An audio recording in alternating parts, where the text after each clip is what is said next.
Hello cosplay world, welcome back, and this is going to be the helmet from Durarara.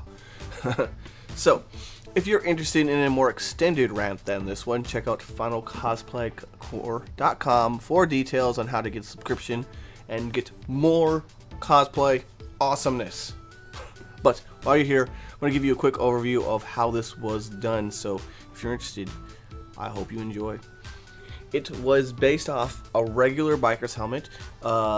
It was specially picked out by the customer for what they're doing. They did have a really good choice, but the details had to be altered. Obviously, we have to add the cat ears, but there's also a grill that needs to be attached to the front, a custom grill, and then we need to fill in a lot of these little details. You can see here they're impressed into the wood and embossed, or sorry, it's not wood, it's plastic, or resin even, or fiberglass, whatever the biker helmet's made out of.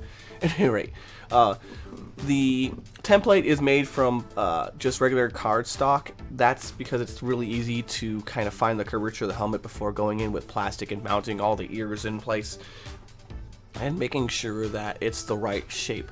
So with that template, we are going to move forward and mount the ears on and glue them in place. Now comes the real work.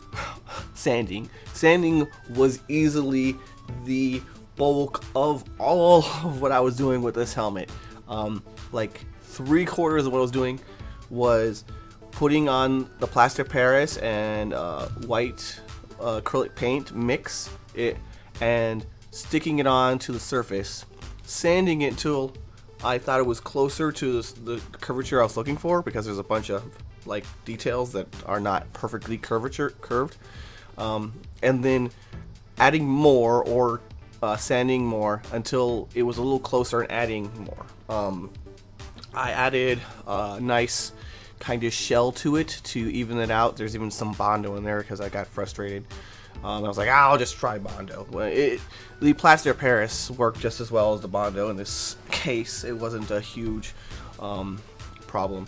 The back of the ears, you can see, are carved with pink foam to make that a little easier and a little lighter. We're not trying to make this thing totally unwieldy on the helmet. We have a nice little shell here so that it's smooth. And we're going to begin painting. Now you see that apple barrel? Set that apple barrel yellow paint on fire. This is where we start. This is the project that made me believe in Delta, and from now on I will be buying Delta yellow paint, Delta brand yellow paint. This is because apple barrel and folk art have a much lower pigment density, and I've ranted on about this in many of my tutorials. But this is the actual project that broke me, because we've got to have really clean, even lines. Those little tiny imperfections, I have to go back and fix them and constantly fix them, and having to do like the details over and over and over again just to fix one little thing. And if I miss a stroke, I have to do like 5 or 6 layers of yellow just to fix it. Oh, it's a pain in the butt.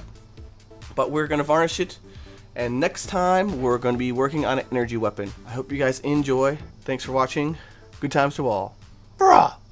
For the extended version of this tutorial, go to finalcosplaycore.com and check out the info there. Thanks for your support.